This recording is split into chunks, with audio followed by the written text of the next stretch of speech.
Yes people, सभी बच्चों को good morning, good evening, good afternoon. कैसे हो सभी? मुझे उम्मीद है आप बहुत अच्छे हो। अगर आपको बता दूं, मैं भी यहाँ पे बहुत अच्छा हूँ।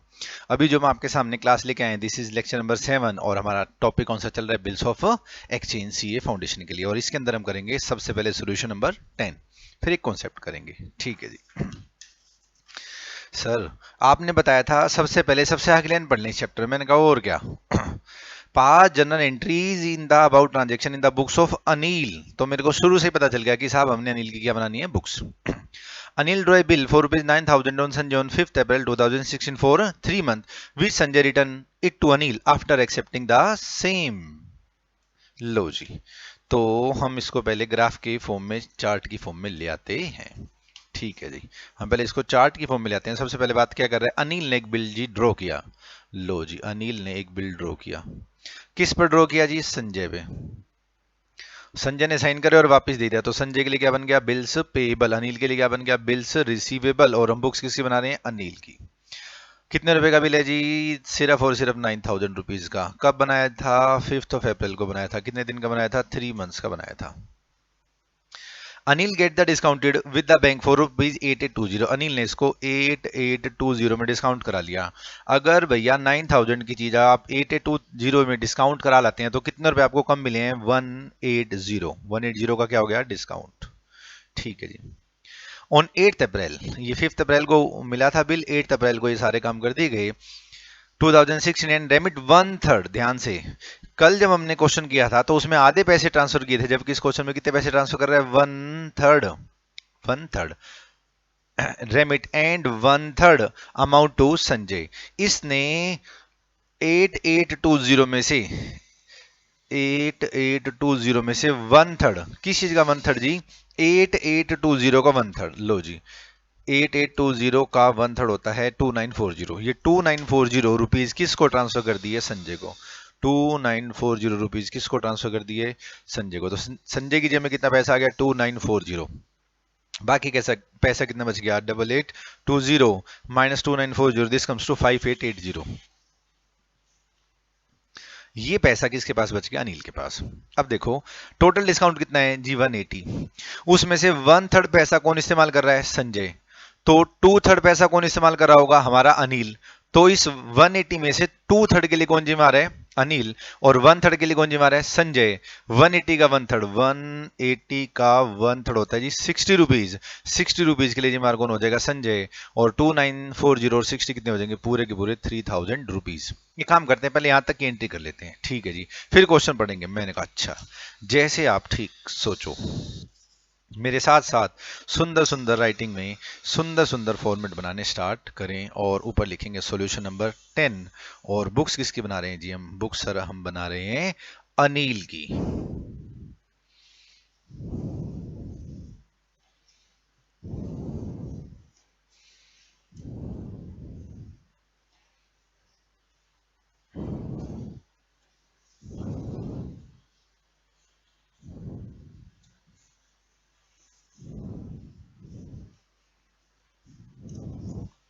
मेरे साथ साथ बनाना स्टार्ट करें बुक्स ऑफ अनिल। यहां पहले दोबारा लिखना पड़ेगा मैं सॉल्यूशन नंबर 10। बुक्स किसकी हैं जी? अनिल की। Books of Anil. यहाँ पे क्या लिख दें जी? डेट। फिर क्या लिख दें? पर्टिकुलर। एकोमोडेशन बिल है, ये बात ध्यान रखना। हाँ सर, बिना सेल परचेज के चल रहे हैं, हमें याद है एकोमोडेशन बिल चल रहे हैं। डेबिट का अमाउंट और क्रेडिट का अमाउंट। सबसे पहले क्या कहता है? 5th अप्रैल को अनिल ने बिल लिखा संजय पे, तो हम सबसे पहले लिख देते हैं 5th अप्रैल है 2016। 5th April 2016। अनिल के पास बी आर आ गया। हाँ सर, अनिल के पास बी आर आ गया, तो अनिल क्या एंट्री करेगा? B R account debit to Sanjay. Sanjay से बीआर मिला। कितने रुपए का बीआर था जी? 9,000 रुपीज का। तो हमने लिख दिया 9,000 रुपीज। 9,000 रुपीज। इस 9,000 रुपीज के बीआर को कितने में कैश करा लिया गया? 8820 में। कब कैश कराया गया? 8th अप्रैल को। ठीक है जी, यहाँ लिख देते हैं 8th अप्रैल। क्या एंट्री करेंगे? Bank account debit. ठीक है जी। Discount account debit. ठीक है जी। To be are. इस अनिल के पास जो 9,000 रुपीज का बीआर था, इस 9,000 रुपीज के बदले में 8820 रुपीज इसको मिल गए और 180 रुपीज का क्या हो गया? डिस्काउंट। ठीक है सर, यहां तक सारी बातें होगी, समझ में आ गई। अब अनिल ने संजय को कितना पैसा ट्रांसफर कर दिया, 1/3। तो कितने रुपए ट्रांसफर कर दिया, 2940। किसको ट्रांसफर करे, संजय को। तो रिसीवर कौन हो गया, संजय। तो क्या एंट्री करी जाएगी, Sanjay debit to bank. Sanjay को कितना पैसा ट्रांसफर किया गया सर, 1/3। 8820 जो कलेक्ट हुआ था अनिल के पास, पैसा कलेक्ट हुआ था बीआर से, उसका 1/3 2940 ट्रांसफर कर दिया गया संजय को। तो हमने एंट्री कर दी संजय डेबिट 29, नहीं गलत हो गया, टू बैंक लिख देते हैं 2940। अगली बात, अनिल ने 180 के डिस्काउंट को खुद का खर्चा मान लिया। हाँ सर, लेकिन 180 में से 30 रुपीज ये किसके जी में लगाएगा, अब संजय के जी में लगाएगा, क्योंकि 1/3 पैसा कौन इस्तेमाल कर रहा है, संजय। तो जो डिस्काउंट हमने 180 का खर्चा मान लिया था, उसमें 60 का खर्चा हटा देंगे, टू डिस्काउंट 60, और संजय डेबिट होगा अब 3000 रुपीज से। ठीक है जी, संजय डेबिट कितने से होगा, 3000 रुपीज से, ऐसा हमने पिछले क्वेश्चन में भी किया था। ठीक है जी। ऑन ड्यू डेट, अब मुझे बताएं ड्यू डेट को क्या होना चाहिए सर। देखो ना, संजय बेचारे के लिए बीपी है, हाँ जी, संजय ने 2940 रुपीज यूज करे, 60 रुपीज के लिए डिस्काउंट के लिए मारा, तो कितने पैसे हो गए, 3000। अनिल ने 5880 रुपीज यूज करे, 120 के डिस्काउंट के लिए मार, कितने पैसे हो गए, 6000। तो ड्यू डेट पे अनिल संजय को 6000 रुपीज देगा, संजय अपनी जेब से 3000 रुपए मिलाएगा, इस 9000 के बीपी की पेमेंट कर देगा। अगर ऐसा हो जाए तो बात ही ना बन जाए, मजा आ जाए, लेकिन क्वेश्चन ऐसा करवाएगा नहीं, क्वेश्चन और ही कुछ कहेगा। देखते हैं क्वेश्चन क्या कहता है। On due date Anil fail to remit the amount to Sanjay. Anil ये वाले जो 6000 है, ये वाले पैसे देने से क्या कर गया, मना कर गया, उस कह रहे मेरे पास है ही नहीं पैसे। बट ही, इस ही का मतलब क्या है जी, Anil accept the bill for ₹12,600 for 3 month. Anil ने बल्कि एक बिल एक्सेप्ट कर लिया, ये कितना क्या ले लिया इसने, बीपी 12,600 रुपए का, और संजय के लिए क्या बन गया, बीआर कितने रुपए का, 12,600 रुपए का, for 3 month, which Sanjay discounted for 12,330, और संजय ने इसमें से कितने पैसे ले लिए, 12,330 रुपए। अगर भैया 12,600 12,600 के बिल के बदले में 12,330 रुपीज ले लिए, तो कितने रुपए कम लिए जी, 270। तो 270 रुपीज का क्या हो गया, डिस्काउंट। उसके बाद देखें क्या कहता है, एंड रेमिट 2220 टू अनिल, और इसमें से अनिल को कितना पैसा दे दिया, 2220। ये पैसा किसने किसको दे दिया सर, ये पैसा संजय ने अनिल को दे दिया इस 12,330 में से। Before the maturity of the renewal of the bill Anil become insolvent. Insolvent कौन हो गया जी, अनिल। और हम बुक्स भी किसकी बना रहे हैं, अनिल की, मतलब हम जिसकी बुक्स बना रहे हैं वही बेचारे इंसॉल्वेंट हो गया, और 50% पैसा उसकी बुक्स में से रियलाइज हुआ है, और 15 अक्टूबर को ये एंट्री करनी है। ठीक है सर, यहां तक तो हमें सारी बातें समझ में आ रही हैं, किसी तरह का कोई भी इशू नहीं है। मैंने कहा इशू आगे भी नहीं आएगा, यहां तक कोई प्रॉब्लम है, नहीं सर यहां तक कोई प्रॉब्लम नहीं है। अब ड्यू डेट को अगर 6,000 रुपए दिए जाते तो बात बन जाती, 6,000 रुपए दिए नहीं गए, तो अनिल ने बीपी एक्सेप्ट करा है 12,600 रुपए का। हाँ सर, अनिल के लिए बीपी है, हाँ सर, अनिल की एंट्री करेगा Sanjay debit to bills payable. कितने रुपए का बिल्स पेबल है जी, 12,600 और ये है 12,600। ठीक है जी। उसके बाद क्या करता है, अब बच्चे पूछते हैं सर ये डेट कौन सी होगी। ये डेट मेरे ख्याल होनी चाहिए 3 महीने बाद की, 5 अप्रैल में 3 महीने जोड़े मई जून जुलाई, 5 जुलाई में 3 दिन का अगर जोड़ो तो ये डेट कौन सी हो जाएगी, 8 जुलाई। और ये डेट तो 8 अप्रैल ही होगी, हाँ सर ठीक बात है। उसके बाद क्या कहता है, उसके बाद कहता है सर आप हो अनिल। मैंने कहा हाँ मैं हूं अनिल, मेरे पास कितने पैसे आए, 2,200। ठीक है जी, तो मैं क्या एंट्री करूंगा, बैंक अकाउंट डेबिट। ये पैसे आए किससे हैं सर, संजय से आए हैं, टू संजय। और अगर आप ध्यान से देखें तो आपके पास कैश कितना है, 2220। 2220, अगर आपके पास 2220 रुपीज कैश आए, इसका मतलब इस 270 में से भी कुछ हिस्सा आपके पास आएगा। हाँ सर, जैसे जब अनिल 1/3 पैसा ट्रांसफर कर रहा था, तो अनिल डिस्काउंट का 1/3 ट्रांसफर कर रहा था। हाँ सर, अब पैसा कौन ट्रांसफर कर रहा है, संजय। संजय भी इस पैसे को ट्रांसफर कर रहा है, तो इस 270 के डिस्काउंट में से कुछ हिस्सा वो ट्रांसफर करेगा डिस्काउंट का। हाँ सर, वो हिस्सा कितना है वो पहले समझने की कोशिश करें। मैं नया बिल दोबारा लिख देता हूं आपकी सुविधा के लिए। मैंने लिखा अनिल, या मैंने लिखा संजय। संजय के लिए नया बिल क्या है? Bills receivable. हाँ सर। और अनिल के लिए क्या है? Bills payable. और कितने रुपए का था? 12,600 का। इसने डिस्काउंट पे कैश करा लिया। कितने रुपए के डिस्काउंट पे कैश करा लिया? 270 के डिस्काउंट पे कैश करा लिया 12,330 में। अब संजय पता है क्या कहता है? ध्यान से देखें। संजय कहता है भाई देख 6,000 तो तेरे पिछले एडजस्ट कर लिए। हाँ सही बात है सर। 6,000 रुपए जो देने थे वो पिछले एडजस्ट कर लिए। ऊपर से 2,220 रुपए 2,220 रुपीज क्या कर दिए? ट्रांसफर। इस बेचारे संजय के पास क्या बचा? ध्यान से देखें। 12,330 12,330 में से 6,000 पिछले एडजस्ट कर लिए 2,220 ट्रांसफर कर दिया तो इसके पास क्या बचा? 4,110 4,110। और अनिल ने कितना पैसा इस्तेमाल करा? 8,220। सर ये 8,220 कहां से आया? 6,000 पुराने 2,220 नगद टोटल हो गए 8,220। इस इट मींस ये जो डिस्काउंट है 270 रुपए का ये 8,220 अनुपात 4,110 की रेशियो में बटना चाहिए। और अगर आप इसको ध्यान से देखेंगे तो ये फिर रेशियो है 2:1। यानी कि 2/3 पैसा कौन यूज कर रहा है? Anil.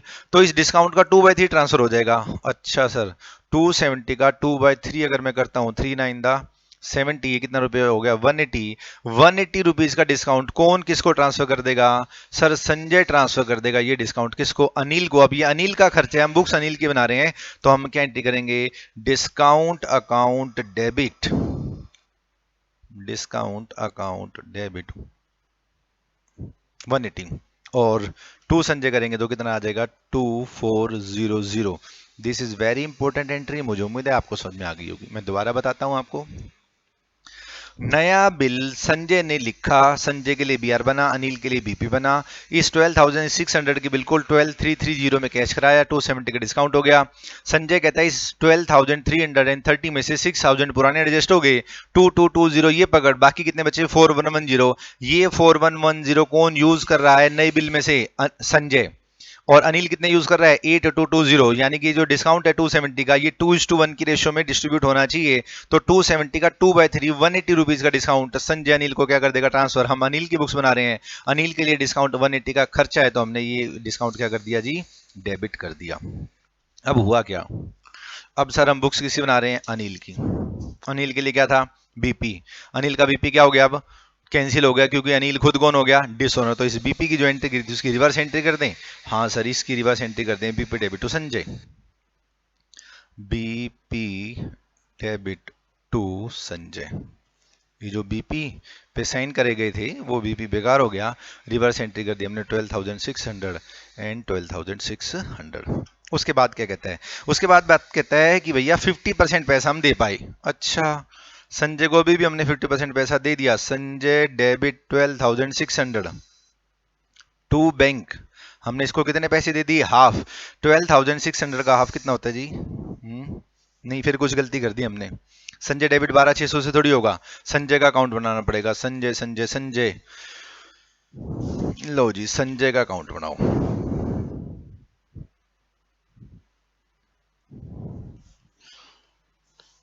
B R debit to Sanjay 9,000 rupees क्या कर दो? क्रेडिट। ये मैंने पोस्ट कर दिया। संजय संजय संजय संजय डेबिट 3,000। लो जी 3,000 से संजय मैंने क्या कर दिया? डेबिट। संजय संजय संजय फिर डेबिट आ गया 12,600 से। 12,600 से फिर संजय क्या आ गया? डेबिट। संजय संजय संजय संजय क्रेडिट आ गया कितने रुपए से? 2,400 रुपीज से। ये आ गया जी। BP debit to Sanjay. Sanjay फिर क्रेडिट आ गया कितने रुपए से? 12,600 से। बस ठीक है जी खत्म हो गया संजय। हाँ जी। अब संजय के अकाउंट को बंद करते हैं तो कितना आएगा? 12 और 2 14 और 1 15 और 9 15 9 कितने होते हैं जी? 24,000। 9,000 plus 2,400 plus 12,600 this comes to 24,000। ये लिख दिया मैंने यहाँ पे 24,000। इस 24,000 में से क्या माइनस करेंगे आप? 3,000 और 12,600 दिस कम्स टू 8,400। 8,400। इस 8,400 में से संजय संजय नहीं सॉरी अनिल कितने पैसे दे पाएगा? हाफ। 8,400 में से कितने पैसे दे पाएगा? हाफ। इसका हाफ बताएंगे कितना होता है? 4,200। और बाकी 4,200 कहां चले जाएगा? डेफिशिएंसी अकाउंट में। To deficiency account. मुझे उम्मीद है ये चीज आपको समझ में आ गई हो गई। फिर याद करें, मैंने बताया था एक तो संजय को समझने के दो तरीके हैं। एक तो संजय का अकाउंट बना लो, मैंने इतनी ऊपर जितनी भी एंट्री करी हैं उन सब का यूज करके संजय का अकाउंट बना लिया, 8400 बचा, 8400 का आधा पैसा हमने दे दिया, आधा पैसा डेफिशिएंसी अकाउंट में चला गया। एक तो ये तरीका था। दूसरा ये तरीका था कि नए बिल में से, किस में से जी, नए बिल में से, जो नया बिल कितने रुपए का है, 12,600 का है, इसमें से ये कितने के लिए जिम्मेवार है, 2/3 के लिए। हाँ सर, 2/3 के लिए जिम्मेवार है। और इस 12,600 का अगर मैं 2/3 भी निकालता हूं तो ये भी कितना आएगा, 8400। नए बिल का 2/3। नया बिल कितने का था जी, 12,600 का। 12,600 multiply by 2 divided by 3, this comes to 8400। नहीं तो आप संजय का अकाउंट बना ही सकते हो, और संजय का अकाउंट बनाओगे तो 8400 रुपीज मिलेगा आपको। सर हमने भी संजय का अकाउंट ऐसे ही बनाना है, बाय टू, कुछ भी नहीं लिखना।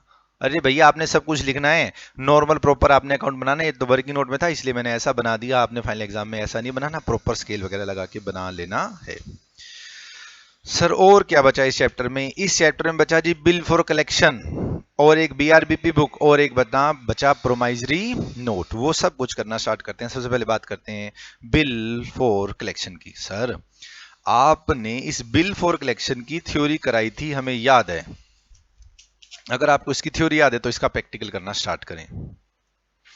Bill for collection, bill for collection. अगर मैं इसकी प्रैक्टिकली बात करूं तो दो बातें हैं, या तो हम इसकी कोई एंट्री नहीं करेंगे, नो एंट्री, या हम इसकी एंट्री करेंगे। मतलब क्या कहना चाह रहे हैं, ध्यान से देखें। जब एक व्यक्ति बैंक में गया और बैंक में अपना बीआर डिपॉजिट करा के आया, और बैंकों को कहता है कि इसको कैश मत करना, इसको डिस्काउंट मत करना, ड्यू डेट का क्या करना, वेट, और जिस दिन ड्यू डेट आ जाए, जिस दिन ड्यू डेट आ जाए उस दिन इस बीआर को आपने डिस्काउंट करा के मुझे कंप्लीट पैसे देने हैं। तो जब इस व्यक्ति ने ये कागज का टुकड़ा बैंक में जमा कराया है तो कहता है इस समय हम कोई एंट्री नहीं करते। मैंने कहा अच्छा नहीं करते, मैंने कहा ना नहीं करते। कह रहा है कई बार हम एंट्री करते हैं, कुछ अकाउंटेंट कहते हैं इसकी एंट्री करने की जरूरत ही नहीं है, हमने तो बस एक कागज का टुकड़ा ही तो डिपॉजिट कराया ना, वैसे तो हमने कोई ट्रांजैक्शन करी नहीं है, ना कुछ आया ना कुछ गया है। लेकिन कुछ कहते नहीं हम इसकी एंट्री करेंगे। जो कहते हैं कि हम इसकी एंट्री करेंगे तो वो क्या एंट्री करेंगे, पहले मैं बताता हूं आपको, फिर इसका एक प्रैक्टिकल क्वेश्चन करते हैं। पहले ब्लू पेन से मैं ऐसा केस कर रहा हूं जिसमें बीआर मिला, बीआर 3 महीने तक मैंने अपने पास रखा, मैंने अपने पास रखने के बाद 3 महीने बाद कैश करा लिया। तो सबसे पहले मान लो मेरे को बीआर मिला है राम से, तो मैं क्या एंट्री करूंगा, BR debit to Ram. For example ये 10,000 रुपीज का बीआर था, 3 महीने मैंने वेट करा, 3 महीने बाद इस बीआर से पैसा मिला तो मैंने क्या एंट्री करी, कैश अकाउंट डेबिट। मैं कैश जान के लिख रहा हूं ताकि आपको समझ में आ जाए, टू बीआर, हालांकि यहाँ बैंक आना चाहिए 10,000। ये तो वो एंट्री है जब 3 महीने तक बिल मैंने अपने पास जोड़ के रखा है, मैंने सिर्दर्दी ली उस कागज के टुकड़े को जोड़ के रखने की। लेकिन अगर मैं इस बीआर को कलेक्शन के लिए जमा करा दूं तो मैं पहले एंट्री क्या करूंगा, BR account debit to Ram. Ram से मेरे को बीआर मिला 10,000 रुपीज का, इस बीआर का मैंने क्या करा, बैंक में जमा करा दिया, कैश नहीं कराया, ध्यान से सुने, कैश नहीं कराया, बैंक में डिपॉजिट कराया। और क्या कहा है, 3 महीने तक जितने की इसकी ड्यूरेशन है अपने पास जोड़ के रखो, उतने दिनों के बाद मेरे को पूरे पैसे दे देना।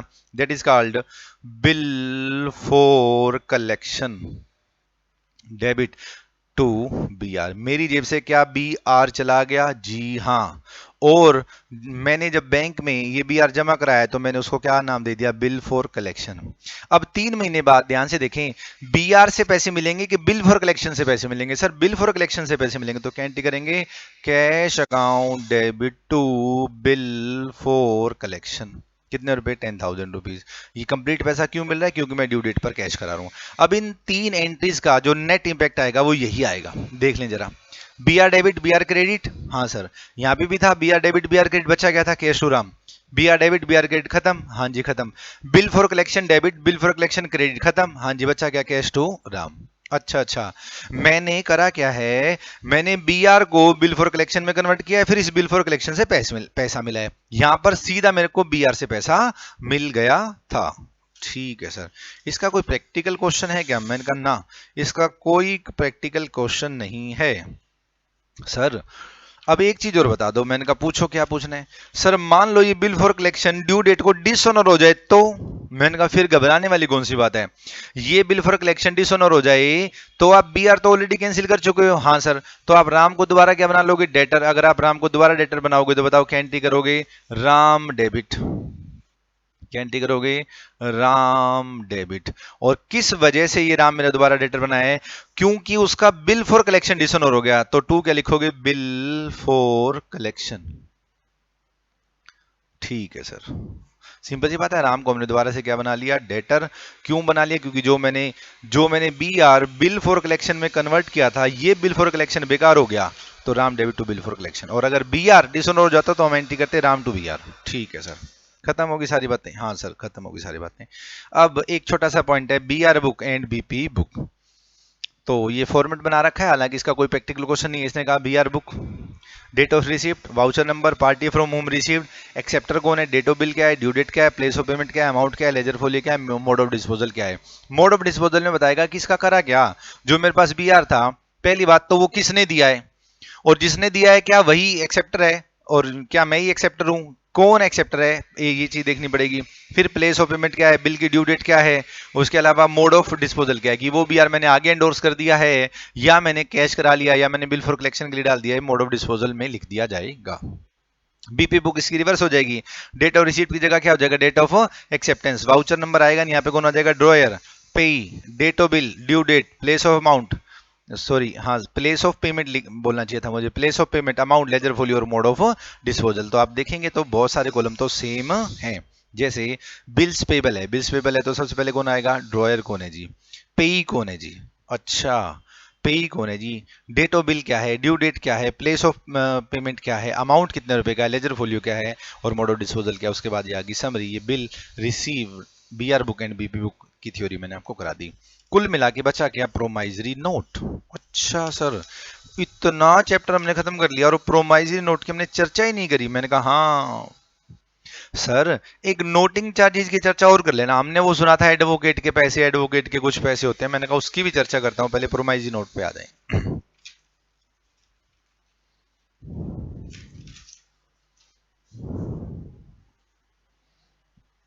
पढ़ें जरा क्या कह रहा है प्रोमाइजरी नोट। ये promissory note an instrument in writing. पहली बात, प्रोमाइजरी नोट भी एक इंस्ट्रूमेंट है जो रिटर्न में होता है। Note being a bank note और currency note containing an unconditional undertaking signed by the maker or pay a certain sum of money only to or to the order of the certain person। Simple सी बात, क्या कहना चाह रहा है, bills of exchange और प्रोमाइजरी note में सबसे पहले क्या डिफरेंस होता है वो देखना स्टार्ट करें। सेलर एस ने गुड्स सेल करी, बायर बी ने गुड्स परचेज करी। तो सेलर एक बिल ड्रॉ करता है, हाँ सर, सेलर जब बिल ड्रॉ करता है तो सेलर क्या कहलाता है, ड्रॉयर। ये लिखा हुआ बिल किसके पास जाता है, बायर बी के पास। बायर बी इसको रीड करता है, सब कुछ सही लगता है तो बायर बी इसके ऊपर क्या कर देता है, साइन। जैसे ही साइन करता है, बी ने बिल को क्या कर लिया, एक्सेप्ट कर लिया। जैसे इसने बिल एक्सेप्ट कर लिया, ये क्या बन गया, एक्सेप्टर। जैसे ही एक्सेप्टर बना, इसके लिए क्या कहलाएगा, ये बीपी, और एस के लिए यानी कि ड्रॉयर के लिए क्या बन जाएगा, ये बी आर। फिर ये फिजिकली बिल किसके पास चला जाता है, सेलर के पास फिजिकली बिल चला जाता है। ये तो बात थी किसकी, बिल ऑफ एक्सचेंज की, बी आर की। यानी कि पेमेंट किसने करनी है, बी ने। पैसे रिसीव किसने करने हैं, एस ने, मतलब क्रेडिटर ने। क्रेडिटर बिल बनाता है, मतलब जिसने पैसे रिसीव करने होते हैं वो बिल ड्रॉ करता है, और जिसने पेमेंट करनी होती है वो बिल को क्या करता है, एक्सेप्ट करता है। ठीक है जी। तो एक ऐसा सिस्टम है, अगर एस बी के बीच में कोई ट्रांजेक्शन होती है और सेलर ने बायर को माल बेचा, तो बायर खुद प्रोमिस करता है। बायर खुद क्या करता है, प्रोमिस कहता है। बायर बी खुद लिख के देता है कि एस मैं तुम्हें प्रोमिस करता हूं कि इतने दिनों बाद इतने रुपए दे दूंगा। अच्छा, मतलब जिसने पेमेंट करनी है वो खुद प्रोमिस करता है कि आई प्रोमिस टू पे, तो उसको क्या बोला जाएगा, प्रोमाइजरी नोट। प्रोमाइजरी नोट के कैरेक्टर में क्या कहते हैं, सबसे पहले बात कहते हैं भाई साहब रिटर्न में होना चाहिए, it must contain a clear promise to pay, make mere acknowledgement of डेप्ट is not a promissory note. हालांकि लो में और डिटेल में आएगा, मैं एक छोटी सी बात बता देता हूं। अगर बी बायर ये लिखता है कि एस मैंने तेरे 10,000 रुपए देने हैं, तो ये प्रोमाइजरी नोट थोड़ी ना है। प्रोमाइजरी नोट में तो बी प्रॉमिस करेगा कि एस मैं आपको वादा करता हूं कि आपको पैसे दूंगा, दैट इज कॉल्ड प्रोमाइजरी नोट। अगर बी सिर्फ ये कहता है कि हाँ मैंने तेरे 10,000 रुपए देने हैं, तो वो प्रोमाइजरी नोट नहीं है। The the promise to pay must be conditional. I promise to pay rupees 50,000 as soon as I can. It is not an unconditional promise. अच्छा, क्या कह रहा है? द प्रोमिस क्या होनी चाहिए? अनकंडीशनल, बिना शर्त वाली क्या होनी चाहिए? कंडीशन होनी चाहिए, अनकंडीशनल होनी चाहिए। अगर आपने कंडीशन लगा दी ना, as soon as I can, कह रहा है मैं 50,000 रुपए तुझे जब दूंगा जब मेरे पास होंगे, कह रहा है नहीं, ये तो आपने क्या लगा दी? कंडीशन लगा दी। प्रोमाइज नोट क्या होना चाहिए? अनकंडीशनल, बिना शर्त के होना चाहिए। द प्रोमाइजर और maker must sign the promise note. The maker must be a certain person, maker जो है ना सर्टेन पर्सन होगा। The payee must also be certain. The sum payable must be certain. मतलब I promise to pay rupees 50,000 plus all fine. It is not certain. कह रहा है कि मैं आपको 50,000 रुपए पे करने का वचन देता हूं, प्लस जितने भी फाइन होंगे वो। क्या आप एग्जैक्ट फिगर बता पाए? नहीं बता पाए। कह रहा है भाई साहब अमाउंट भी सर्टेन होना चाहिए। Payment must be legal currency of the country and should not be made to the bearer. आप प्रोमाइज नोट बियरर नहीं बना सकते। बियर इंस्ट्रूमेंट क्या होते हैं वो आपको लो वाले टीचर डिटेल में बता देंगे। जो फ्रीली ट्रांसफर होते हैं वो बियरर इंस्ट्रूमेंट होते हैं। फिर बात करता है it should be properly stamped and it is not required any acceptance. इसमें एक्सेप्टेंस की जरूरत नहीं है, क्योंकि भैया जिसने पैसे देने हैं वो खुद लिख के दे रहा है कि मैं प्रॉमिस कर रहा हूं पैसे दूंगा। 10 लाख रुपीज ओनली रोहन, ये उसका एड्रेस लिख रखा है। 3 months after date I promise to pay Priya or his order ये sum of rupees 10 lakh only for the value receive. यहाँ स्टैंप लग जाएगी, ये रोहन के साइन हो जाएंगे। ये प्रिया कौन है? पेई, और टू प्रिया ये उसका एड्रेस वगैरह लिख दे देगा। ये किसका स्पेसिमेन है जी? प्रोमाइजरी नोट का। एक मैं आपको बिल ऑफ एक्सचेंज के बारे में भी कुछ पढ़ा देता हूँ। बिल ऑफ एक्सचेंज कहते हैं भाई साहब पहली बात ये रिटर्न में होना चाहिए। मैंने कहा अच्छा, इसके ऊपर डेट लिखी होनी चाहिए। मैंने कहा अच्छा, it contain an order to pay certain sum of money. इसके अंदर क्या होता है? एक ऑर्डर होता है।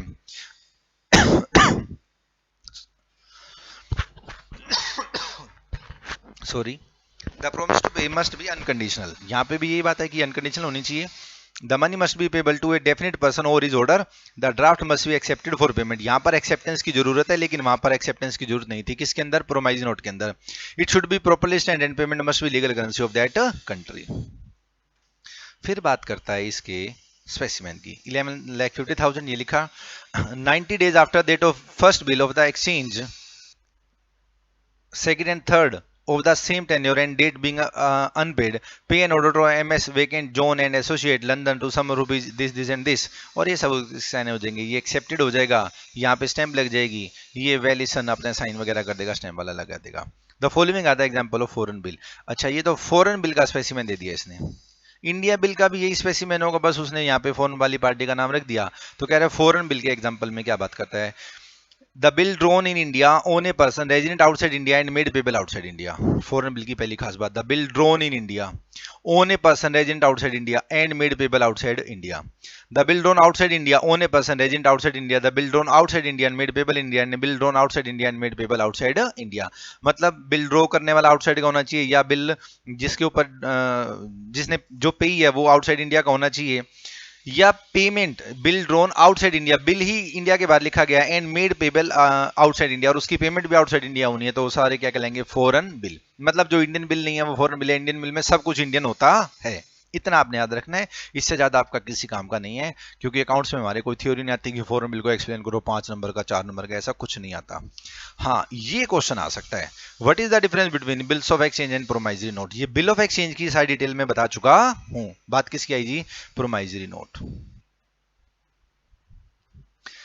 पहला point, a bill of exchange contain an unconditional order. Bill of exchange के अंदर क्या होता है जी? अनकंडीशनल ऑर्डर टू पे होता है, जबकि promise note contain only promise to पे।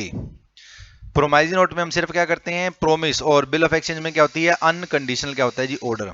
There are generally 3 parties. कह रहे भाई साहब बिल ऑफ एक्सचेंज में 3 पार्टी होती है, ड्रॉयर, ड्रॉइंग एंड पे। जबकि बिल ऑफ एक्सचेंज के अलावा जो प्रोमाइज नोट है उसमें सिर्फ कितनी पार्टी होती है? 2, एक मेकर और एक पे। मेकर वो जिसने बिल लिखा, बात खत्म। पे वो जिसको पैसे मिलेंगे, बात खत्म।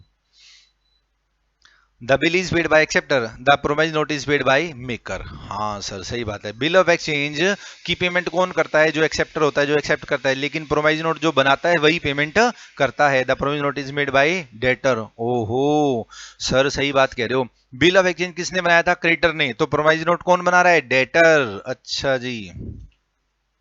If promissory note make and pay can not be in promissory note maker and pay can not be the same person। कह रहे साहब इसके अंदर जो बिल बनाने वाला है और जो पेई है वो सेम पर्सन हो ही नहीं सकते। अरे मैं ऐसे थोड़ी लिखूंगा मैं मनोज गालड़ा प्रोमिस करता हूं कि मनोज गालड़ा को पैसे दूंगा, ऐसा हो ही नहीं सकता। जबकि बिल ऑफ एक्सचेंज में ऐसा होता था कि तीन पार्टी में से एक था ड्रॉयर, एक ड्रॉई और एक पेई। पेई वो व्यक्ति था जिसको पैसे मिल रहे थे। ये ड्रॉयर पेई हो भी सकता था और नहीं भी हो सकता था। हाँ सर, लेकिन इसमें ऐसा नहीं है। In a promissory note, the liability of a maker is primary and absolute। अच्छा, प्रोमाइजरी नोट के अंदर जो मेकर है उसकी जो लाइबिलिटी है वो प्राइमरी और क्या है, एब्सोल्यूट है, बिना कंडीशन की 100% है। यहां देखें क्या कह रहे हैं, in a bill of exchange the liability of drawer is secondary and conditional. अच्छा, in a bill of exchange the liability of drawer, जिसने बिल ड्रॉ कराए, हाँ सर, इज सेकेंडरी, उसकी लाइबिलिटी सेकेंडरी है, प्लस क्या है, कंडीशनल है।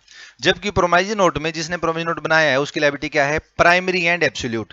Primary का मतलब होता है पहले नंबर पे, प्राइमरी का मतलब होता है पहले नंबर पे, सेकेंडरी का मतलब होता है दूसरे नंबर पे, एब्सोल्यूट का मतलब होता है 100% उसी की है, ये कंडीशनल है। सर ये थोड़ा सा डिटेल में बताओ। मैंने कहो एस ने बी पर बिल लिखा तो बी के लिए क्या हो गया जी, बीपी। एस के लिए क्या हो गया, बी आर। एस ने ये बी आर एंडोर्स कर दिया। क्या कर दिया जी, एंडोर्स। किसको एंडोर्स कर दिया, फॉर एग्जांपल राम को एंडोर्स कर दिया। अब इस राम के लिए क्या बन गया, ये बी आर। इस बी आर को बैंक में कौन लेकर जाएगा, राम। अब इस एस की बात करते हैं, क्या एस इस बी आर के लिए लाइबल है, answer is yes as well as no. अगर इस बी आर के बदले में कैश मिल गया तो क्या राम एस को कुछ कहेगा, नहीं। लेकिन अगर ये बी आर डिसऑनर हो गया तो राम किसको जिम्मेवार ठहराएगा, एस को, और एस किसको जिम्मेवार ठहराएगा, बी को। मतलब एस की लायबिलिटी तो है लेकिन एस की लायबिलिटी क्या है, सेकेंडरी। सेकेंडरी दूसरे नंबर पे है, प्लस क्या है, कंडीशनल। कंडीशनल ये है कि भैया जो आपने बी आर एंडोर्स किया था वो डिसऑनर हो जाएगा, इस कंडीशन पे आपकी लायबिलिटी है, अदरवाइज आपने बी आर देके आपने जान छुड़वा ली थी। अच्छा सर ठीक है, लेकिन प्रोमाइज नोट में ऐसा नहीं है। आपने खुद लिख के दिया कि मैं प्रोमिस करता हूं तो भैया तुम्हारी ही लायबिलिटी है, प्राइमरी तुम्हारी, एब्सोल्यूट तुम्हारी है। A promise note can not be made conditionally. Promissory note आप कंडीशनली नहीं बना सकते। Notice of dishonour is not required in case of promissory note. Promissory note के केस में डिसऑनर के नोटिस की जरूरत नहीं होती, जबकि बिल ऑफ एक्सचेंज में डिसऑनर के नोटिस की जरूरत होती है।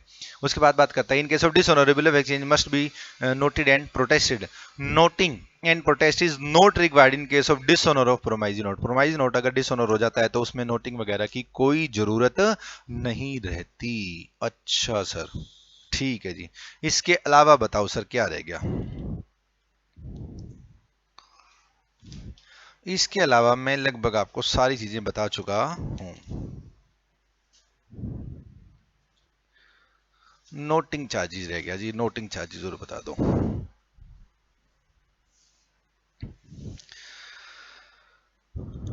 It is necessary that fact of the dishonor and cause of dishonor should be established. If the acceptor can prove that the bill was not properly presented to him for payment, he can escape liability. Therefore, if there is a dishonor or fear of dishonor, the bill will be given to a public official known as notary public। हम ये bill किसको दे देते हैं, notary public को दे देते हैं। Notary public कौन होता है, एडवोकेट होता है। सारे के सारे एडवोकेट नोटरी पब्लिक नहीं होते, लेकिन सारे के सारे नोटरी पब्लिक एडवोकेट होते हैं। अच्छा जी, these officials present the bill for payment, and if the money is received, they will hand over the money to the original party. But if the bill is dishonored, they will note the fact of dishonor with the reason and give bill back to their client. For this service, they charge small fees. This fees is known as noting charges. The amount of noting charges are recoverable from the party which is responsible for dishonor। ये मैंने आपको बताया था कि actual में गलती जिसकी होगी हम उसी को पकड़ लेंगे। मैं बताता हूं कैसे। एक व्यक्ति है एस, एक व्यक्ति है बी, एक व्यक्ति है राम। हाँ सर सही बात है। बी के लिए था बीपी, एस के लिए था बी आर। एस ने ये वाला बी आर एंडोर्स कर दिया, किसको, राम को। राम के लिए क्या बन गया, बी आर। अब इस बी आर को राम बैंक में ले गया। ठीक है सर, बैंक में ले गया। बैंक वाले ने क्या कर दिया, इसको डिसऑनर। साथ में कह रहे हैं नोटिंग चार्जेस लग गए। सर आप तो यहाँ पढ़ा रहे हो नोट रिपब्लिक होता है, हम उसको बिल दे देते हैं, वो फिर कैश कराता है, कैश करा के पैसे हमारे को दे देता है, और कैश ना हो तो वो कुछ सर्विस चार्जेस लेता है और वो हमें उसको पैसा देना पड़ता है, एडवोकेट को पैसा देना पड़ता है। आजकल क्या चल रहा है, बैंक के पास मुझे सोच के बताओ, एक आधा कोई बिल ऑफ एक्सचेंज भी आ रहा है या रोज आते रहते होंगे, नॉर्मल बिजनेस सर्कमस्टांसेस में सर रोज आते रहते होंगे। तो एक एक ट्रांजेक्शन के लिए अलग अलग एडवोकेट हायर करना कितना जो है ना मुश्किल बात है। एक ट्रांजेक्शन है, कोई 10,000 की है, कोई 5,000 की है, कोई 5 लाख रुपए का भी आ रहा है, उसके लिए बार बार एडवोकेट पकड़ना, उसको जो है ना नोटरी पब्लिक को पकड़ना, उसको सारी बात समझाना, फिर उससे डीलिंग करना, फिर उससे पैसे की खोल करना, फिर उससे एग्रीमेंट बनाना, इतने पंगों में बैंक पड़ता नहीं है। बैंक क्या करता है, एक व्यक्ति को अपॉइंट कर लेता है नोटरी पब्लिक को, और उसको कहता है भाई देख पूरे महीने में जितने भी बिल आएंगे ना, उन सब की नोटिंग तुम ही कर देना। अच्छा, और वो नोटरी पब्लिक एक नॉमिनल सा अमाउंट हर एक बिल के ऊपर चार्ज करके लगा देता है। फॉर एग्जाम्पल इस केस में लगाए गए 50 रुपए। तो सबसे पहले बैंक राम को पकड़ लेगा, कहेगा नालायक तू एक ऐसा घटिया बिल लेकर आया जिसकी वजह से ये डिसऑनर हो गया और हमारे चक्कर लगे और हमारे वकील के पैसे लग गए, ला 50 रुपए दे। तो राम बेचारा बैंक को पैसे देके 50 रुपए देके अपनी जान छुड़वाएगा। ठीक है जी। अब ये 50 रुपए राम किससे चार्ज करेगा, एस से, और एस किससे चार्ज करेगा, बी से, क्योंकि अल्टीमेटली गलती किसकी थी, बी की थी, क्योंकि बिल्स पेबल किसका था, बी का था। ठीक है sir. X received from Y the bill of rupees 1,000 on maturity. The bill is dishonored and rupees 10 is paid as noting charges. The entry in case were as under. तो Y debit to B R to bank. Y को मैंने दोबारा से debtor बना दिया, कितने रुपए से सर, 1,000 रुपए पुराने लेने थे, 10 रुपए नोटिंग चार्जेस की हो गए। Y को हमने दोबारा से डेटर बना दिया, 1010 to BR 1,000 and to bank 10 rupees. उसके बाद ये नॉर्मल सी बात है, रिन्यूएबल ऑफ बिल मैं आपको बता चुका हूँ, रिटायरमेंट ऑफ बिल मैं बता चुका हूँ, सारे क्वेश्चन मैं आपको करा चुका हूँ। नेक्स्ट वीडियो में मैं इस चैप्टर के आपको कराऊंगा रिवीजन, और उसके अंदर करेंगे कुछ चार्ट बना के कुछ बातें। ठीक है जी, okay dears, thanks a lot.